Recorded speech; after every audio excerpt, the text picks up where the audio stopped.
अगर कल सुबह उठते ही इंडिया की सबसे बड़ी ऑयल रिफाइनरी के सारे सर्वर्स बंद हो जाए, ईमेल ना चले और पूरा डेटा पूरी तरह से ब्लॉक हो जाए तो देश की एनर्जी सप्लाई का क्या होगा? ये कोई हाइपोथेटिकल सिचुएशन नहीं। जुलाई 2025 में ऐसा ही हुआ था नयारा एनर्जी के साथ, जब माइक्रोसॉफ्ट ने उनके सारे डिजिटल सर्विस अचानक से बंद कर दिए थे। ये पूरा मामला कॉर्पोरेट डिसीजन के साथ शुरू हुआ, लेकिन खत्म हुआ एक नेशनल सिक्योरिटी डिबेट के साथ। आज की इस वीडियो में हम समझेंगे नयारा एनर्जी का कंट्रोवर्सी कैसे शुरू हुआ, माइक्रोसॉफ्ट ने क्या एक्शन लिया था और कैसे ये एक लीगल लड़ाई बन गई, और इस मामले के बाद गवर्नमेंट जोहो और स्वदेशी ऐप को सपोर्ट करने पर इतना जोर क्यों दे रही है, और सबसे इम्पोर्टेंट बात, इस केस से इंडिया के लिए क्या सीख मिलती है और क्यों हमें अपने खुद के ऐप्स और सॉफ्टवेयर की जरूरत है। नयारा एनर्जी इंडिया की एक बड़ी प्राइवेट ऑयल रिफाइनरी और फ्यूल मार्केटिंग कंपनी है।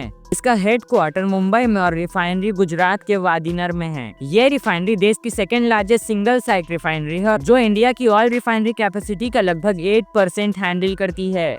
मतलब इंडिया के एनर्जी सप्लाई चेन में इसका रोल क्रिटिकल है। अब कंट्रोवर्सी की रूट यहाँ से शुरू होती है। नयारा एनर्जी में majority holding Russian oil giant Rosneft का लगभग 49% स्टेक है। रशिया यूक्रेन के वॉर के बाद ईयू ने रशिया के खिलाफ कई सारे सैंक्शंस लगाए और फिर 18 जुलाई 2025 को ईयू ने कुछ और नए सैंक्शंस रशिया के ऊपर लगाए, और इस बार लिस्ट में नयारा एनर्जी का नाम भी इनडायरेक्ट तरीके से शामिल हो गया, क्योंकि इसमें रोसनेफ्ट का कनेक्शन था, जो कि एक रशियन ऑयल जायंट है। बस वहीं से प्रॉब्लम शुरू हो गई। अब जिनको नहीं पता तो माइक्रोसॉफ्ट एक यूएस हेडक्वार्टर कंपनी है जो टेक प्रोडक्ट, क्लाउड सर्विस और सॉफ्टवेयर बनाती है कंपनीज और इंडिविजुअल लोगों के लिए। उसने ईयू के सैंक्शंस को अपने तरीके से समझकर नयारा एनर्जी के सारे कम्युनिकेशन और क्लाउड सर्विस को तुरंत बंद कर दिया। ये एक्शन के बाद नयारा एनर्जी के डेली ऑपरेशन पूरी तरह से इफेक्ट हो गए। एम्प्लॉयज अपने आउटलुक ईमेल नहीं खोल पा रहे थे, माइक्रोसॉफ्ट टीम पर कम्युनिकेशन पूरी तरह से बंद हो गया और उनका माइक्रोसॉफ्ट 365 का डेटा भी पूरी तरह से फ्रीज कर दिया गया।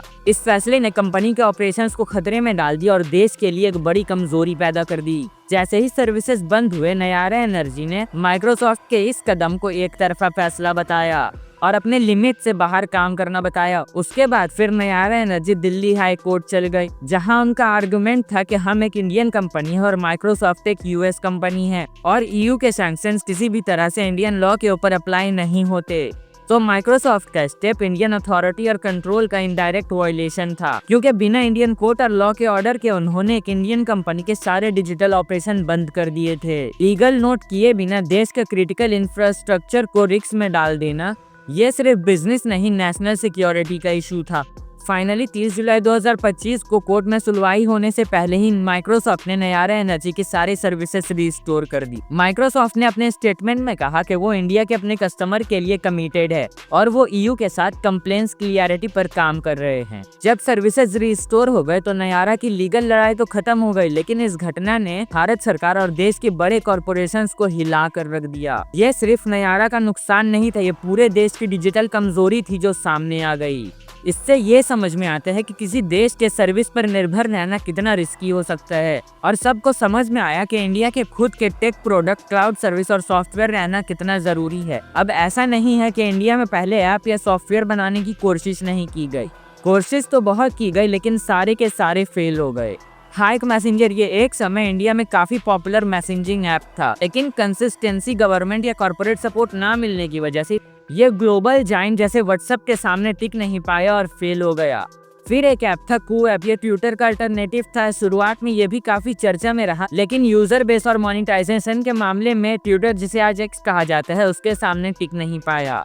पहले भी ऑपरेटिंग सिस्टम जैसे boss Bharat operating system solution जैसे देसी ऑपरेटिंग सिस्टम बनाए गए, लेकिन सारे फेल हो गए, और कई सारे सॉफ्टवेयर भी बनाने की कोशिश की गई, लेकिन इन्हें गवर्नमेंट प्रायोरिटी नहीं मिलने की वजह से ये मास अडॉप्शन में फेल हो गए। इन सब फेलियर का एक ही कारण था, गवर्नमेंट सपोर्ट और अप्रूवल की कमी। जब तक सरकारी डिपार्टमेंट और सरकारी इंटरप्राइज खुद देसी ऐप्स को यूज नहीं कर रहे, तब तक आम पब्लिक और प्राइवेट सेक्टर में ट्रस्ट बनाना मुश्किल है।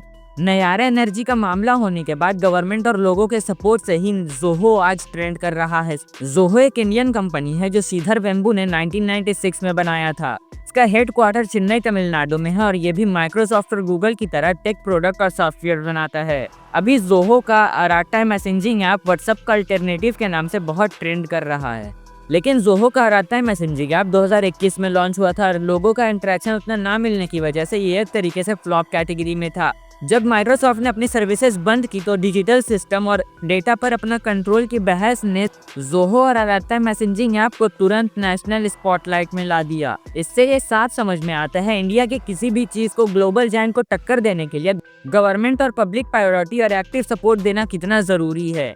सिर्फ टेक्नोलॉजी अच्छे होने से कुछ नहीं होता, उसे क्रिटिकल इंफ्रास्ट्रक्चर में यूज करने के लिए सरकारी फैसला होना चाहिए। इसलिए सरकार अब ज़ोहो और इंडियन सॉफ्टवेयर और ऐप को सपोर्ट करने पर इतना जोर दे रही है। ये इंसिडेंट एक वेकअप कॉल था कि हमारा डेटा, हमारी सर्विस और हमारी टेक्नोलॉजी पर हमारा खुद का कंट्रोल होना चाहिए। हमारे खुद के सॉफ्टवेयर होने से क्रिटिकल सर्विसेज जैसे पावर ग्रिड, एनर्जी, बैंकिंग को कोई भी विदेशी कंपनी या पावर एक झटके में बंद नहीं कर पाएगा। जब हमारे खुद के प्लेटफॉर्म होंगे तो हम डेटा लोकलाइजेशन को मजबूत कर सकते हैं, जिससे सिटीजन प्राइवेसी और नेशनल सिक्योरिटी दोनों बनी रहे। इस मामले ने यह दिखाया कि गवर्नमेंट का सपोर्ट सिर्फ वोकल फॉर लोकल नहीं बल्कि नेशनल सिक्योरिटी की पहली जरूरत है। और जब तक सरकार खुद ज़ोहो और देसी सॉफ्टवेयर जैसे प्लेटफॉर्म को बैंकिंग, डिफेंस और एनर्जी सेक्टर में कंपलसरी नहीं कर रही तब तक ऐसे ही विदेशी प्लेटफॉर्म की गुलामी चलती रहेगी। नयारा का इंसिडेंट एक मौका है जहां सरकार अपनी डिजिटल अथॉरिटीज को सिर्फ एक नारा नहीं बल्कि नेशनल पॉलिसी बना सकती है। हमें अपने इंडियन सॉफ्टवेयर इकोसिस्टम में भरोसा दिखाना होगा, तभी वो ग्लोबल जायंट के साथ कंप्लीट कर पाएगा। तो दोस्तों, नयारा एनर्जी की कंट्रोवर्सी सिर्फ एक कंपनी की तकलीफ नहीं थी, इसने साबित कर दिया कि डिजिटल अथॉरिटी और नेशनल सिक्योरिटी अब कितनी जरूरी है। हमें अपने इंडियन सॉफ्टवेयर इकोसिस्टम पर भरोसा दिखाना होगा और सरकार को भी मजबूती से देसी प्लेटफॉर्म का इस्तेमाल करना होगा। हम सबको ये तय करना होगा कि हम अपनी डिजिटल कंट्रोल किसी विदेशी कंपनी के ऊपर नहीं छोड़ सकते।